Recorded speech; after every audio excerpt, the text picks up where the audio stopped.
What's going on, everyone? I am really excited to finally bring you the Cyberpunk 2077 recommended spec build.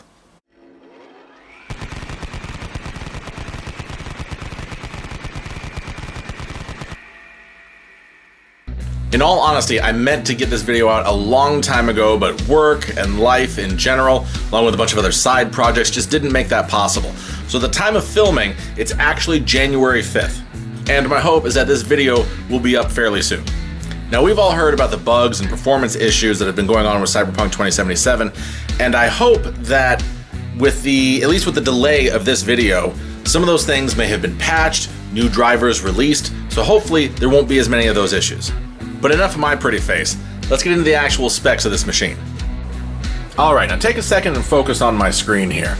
So looking at the recommended system requirements, the 64-bit Windows 10, obviously this computer is running Windows 10 Pro. DirectX 12, of course we are. Processors, you do have a couple options. Now, we did go with the i7 4790.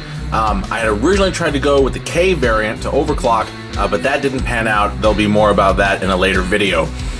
The memory requirement is 12 gigs. Full disclosure, we did go with 16 versus the 12, and the reason for that is 12 is kind of an unnatural number to hit when it comes to RAM. RAM usually doubles in their kit size, so there was a big industry jump from like 8 to 16. 12 kind of fell in between. It is possible to get that together, but if you are buying or building a computer, 16 is just the way to go, and that's going to help you with a lot more games. So even though this can run at 12, getting 16 gigs of RAM is actually a lot more natural. Moving on, the graphic card that we have in here is the NVIDIA GTX 1060 6GB, which I'll show you when we do the actual case. And the other thing is, these systems that I build, including this one, only has a 120 SSD as a bootable drive. The rest is a 2TB hard drive. So we do not have the game installed on an SSD. All right, it's just our operating system. It is on a regular 2TB Seagate Barracuda hard drive. So those are the differences in this PC versus that recommended spec. So I turned down the lights a little bit to help appreciate what's going on with this case. This case is the Gamerstorm Genome, and that is from Deepcool. It's a little older case. I think it is about 4 years old, 5 years old, but I love this here in the front. This DNA strand looking bit reminds me of the vials from Resident Evil, that first movie. And if it can catch in the camera, it's actually pulsating white light around the cylinder. Now, as we pan around, you're going to see what we have going on the inside here. So primarily blue. The liquid in the pipes are blue, so I wanted to go with a blue theme. However, the RGB is addressable. Side mounted, front and center, we have the Asus ROG Strix. That's the NVIDIA GTX 1060 6GB graphic card. That's difficult to say all at once. Up top, we have a full kit of Corsair Vengeance DDR3 RAM. That's the 16 gigs that we talked about. The motherboard is the Z97 PC Mate from MSI. We also have a Thermaltake Smart Series 500 watt power supply with a single button touch addressable RGB. Now, one of the issues that I ran into, the fans that are on the back and if we go up that are on our radiator, they're addressable RGB and they need a motherboard header. Unfortunately, we didn't have one on here. Those came out a generation or two later. So we found a solution. I was able to route the cables up to the back, and if we swing around, oh, here's the top, by the way. As we swing around here, you'll notice, oh, I forgot, this has Wi-Fi too. You'll notice that we have this adjustable piece here. So this actually controls brightness, color, and pattern. So you notice with a touch of a button, we can adjust the brightness.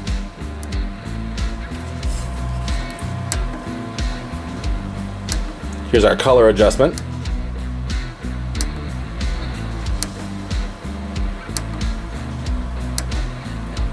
And then here, the last button, gives us options like this.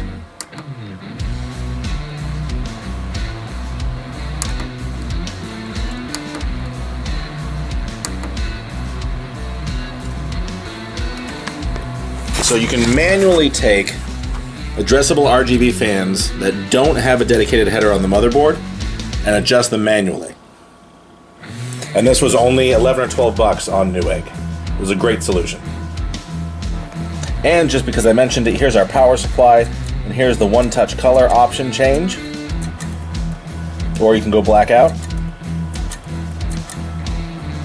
Just like so. So those are the specs, but what can you actually expect from the recommended system requirements for Cyberpunk 2077? Well, let's find out. Alright, so one of the good things about Cyberpunk 2077 is switching the graphics.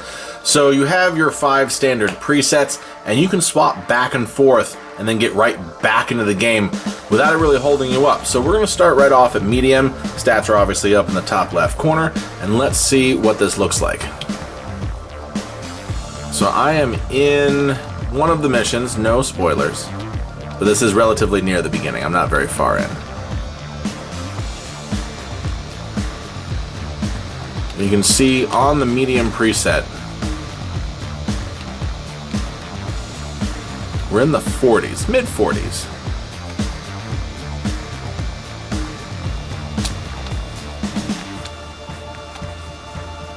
Well, apparently I'd already been through here.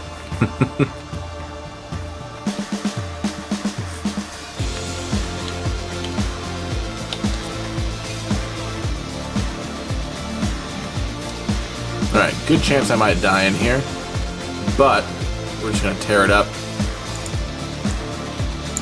because I want to see what happens. So we dipped below 40.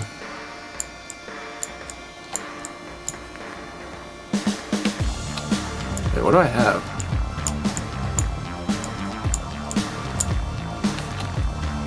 $39, $38, $37.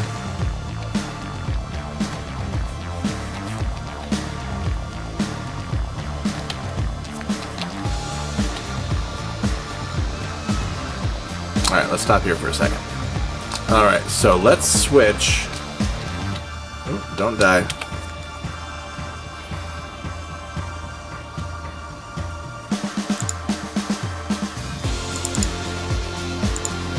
Switch to low. Let's see what the low settings give us.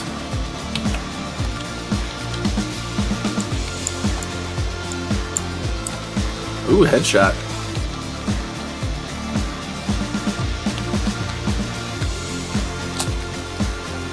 Alright, so now we're in the mid-50s.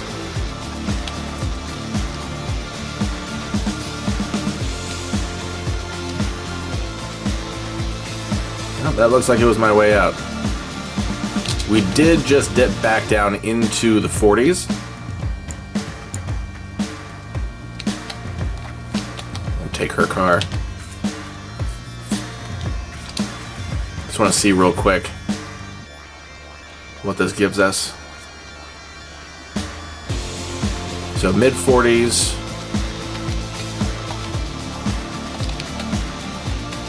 My driving is terrible. Just hit 50 again. It's probably a little more demanding out here in the city. But again, this is on low settings.